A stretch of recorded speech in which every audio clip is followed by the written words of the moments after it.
ज़राए के मुताबिक अब जो ख़बरें आ रही हैं कि मुत्तहिदा जो अपोजिशन है आज़ाद कश्मीर में वो बॉयकॉट कर गए, which means now Sardar Tanveer Ilyas is expected to be the prime minister unopposed. ये एक लेटेस्ट आप देखें, लेकिन इसकी कन्फर्मेशन ये भी हम आपको दे देंगे। लेकिन आप कानून की हमारे इस वक्त पूरे पाकिस्तान में ना एक बहस चल रही है कि हमारे जो आइन और कानून के कस्टोडियंस हैं अल्हम्दुलिल्लाह इस कौम को सिखाना चाहते हैं कि आइन और कानून के कस्टोडियन होते हुए हमने इसको बुलडोज कैसे करना है, और दूसरा उस आइन और कानून को जो सिर्फ उनको बेनिफिट दे उसको कैसे इस्तेमाल करना है, चाहे मुल्क की हाईएस्ट अथॉरिटी प्राइम मिनिस्टर है, चाहे स्पीकर है। आज़ाद कश्मीर अब बहुत सेंसिटिव इशू है after what India has done with occupied Kashmir.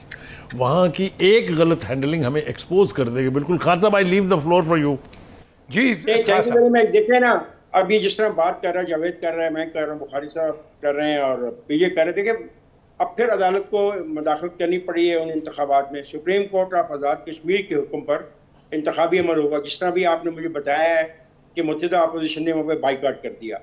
अब देखें, वो अपनी ही पार्टी का उनका आदमी था जिनको उन्होंने हटाया, उसके खिलाफ अपना एक दूसरा कैंडिडेट लाया सरदार इलियास खान को, और अब सरदार इलियास खान को जी तनवीर इलियास खान, सरदार तनवीर इलियास खान जो है उनको अपना सपोर्ट हासिल है मुस्लिम कॉन्फ्रेंस की भी और पीटीआई की भी, और वो कहते हैं कि जी मैं आज़ाद कश्मीर को बदल दूंगा, यहाँ पे हज़ारों नौकरियां ले आऊंगा, सेहत, मवासलात। माजरत के साथ ये वही एटीएम है जिसका हम जब इलेक्शन हो रहा था जिक्र करते थे। और अल्हम्दुलिल्लाह आज आपके गवर्नर जो 4 दिन से सो रहे थे, अचानक उनको भी याद आया कि आइन और कॉन्स्टिट्यूशन भी इस मुल्क में मौजूद है, और कल जो असम्बली में मछली बाजार बना, बकर मंडी की तरह लोगों को एक दूसरे को मारा गया, अब उनको अचानक याद आया। क्यों? और फिर साथ ये भी कह रहे हैं कि कल बहुत नाइंसाफी हुई। और भाई पहले आप देख तो लो कि आपकी पावर्स क्या हैं, आप हैं क्या।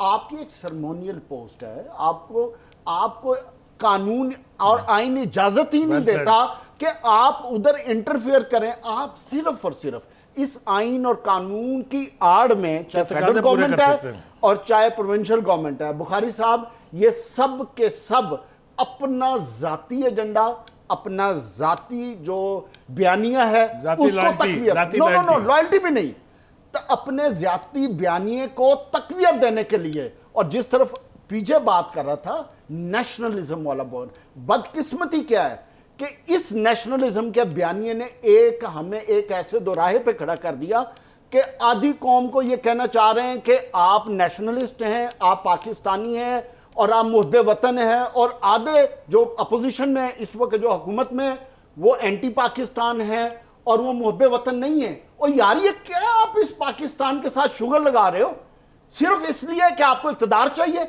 अगर आपका बयानिए में इतनी पावर थी, ताकत थी, तो फिर आपने जब आपके पास सब अख्तियारात थे आपको इलेक्शन करा लेने चाहिए थे। बात सिर्फ इतनी है, इससे ज्यादा और कुछ नहीं है कि ये सिर्फ और सिर्फ इस मुल्क के मसाइल को हल करने की बजाय अपनी इक़्तिदार के लिए जंग। बात सुनिए, let's be balanced. Imran Khan ने क्या गलत बात की है कि अगर इंडिपेंडेंट फॉरेन पॉलिसी आपकी हो, इज समथिंग चाहिए होनी चाहिए, लेकिन पाकिस्तान में एक सेकंड फॉरेन पॉलिसी को आप सड़क पे कौन लेके आता है?